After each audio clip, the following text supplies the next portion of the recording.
Following an election that's actually still ongoing and considering we're still living through a pandemic, I'd say it's time for another safe, socially distanced field trip. This week, Michelle Dorward-Jones from the Hey Michelle blog, a study in stuff to do in the region, takes us to an urban winery. And here we go. Voila. Black sheep, baby, black sheep. A glass of vino here at Revel Urban Winery in OTR is just a little different. Blogger Michelle Dorward-Jones brought us here because it's in the middle of the city. And it's so cool because they do everything from grape to glass right here. We're talking 7 kinds of wine in a restored 1885 building. I love how when they repurposed this old building, they used everything. They took the doors down, but they repurposed them and made the tables.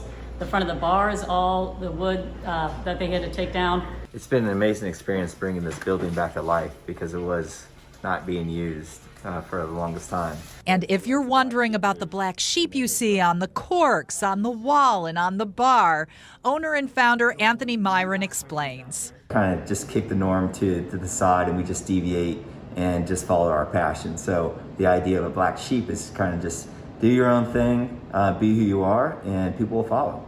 For Anthony, being who you are meant channeling his Italian parents and bringing something his dad Joseph taught him to over-the-rhine. And my dad made wine in my garage, and I would help him when I was little, and I just remember thinking that's something I want to do when I get older. He did, and he kept their wine traditions intact. They serve it in a juice glass like you feel like you're in Italy in an alley, which is fantastic. Also unique, as you heard Michelle say earlier, they don't just serve, they make. And this is really the best kind of behind closed doors because we're actually going downstairs to see how the wine is made.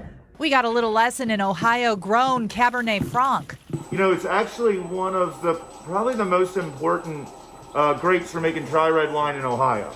What you see here is 1,000 pounds fermenting. They punched it down and put it through Anthony's heirloom press. As you can see, everything about Revel wine is on-site homemade. What do you love about winemaking? The smell, I just love, just takes me back as a kid. I love that family story. And if despite the social distancing measures Revel takes, you're not comfortable drinking in during this pandemic, you can order wine and they'll ship it to your home as long as it's in the region, free of charge.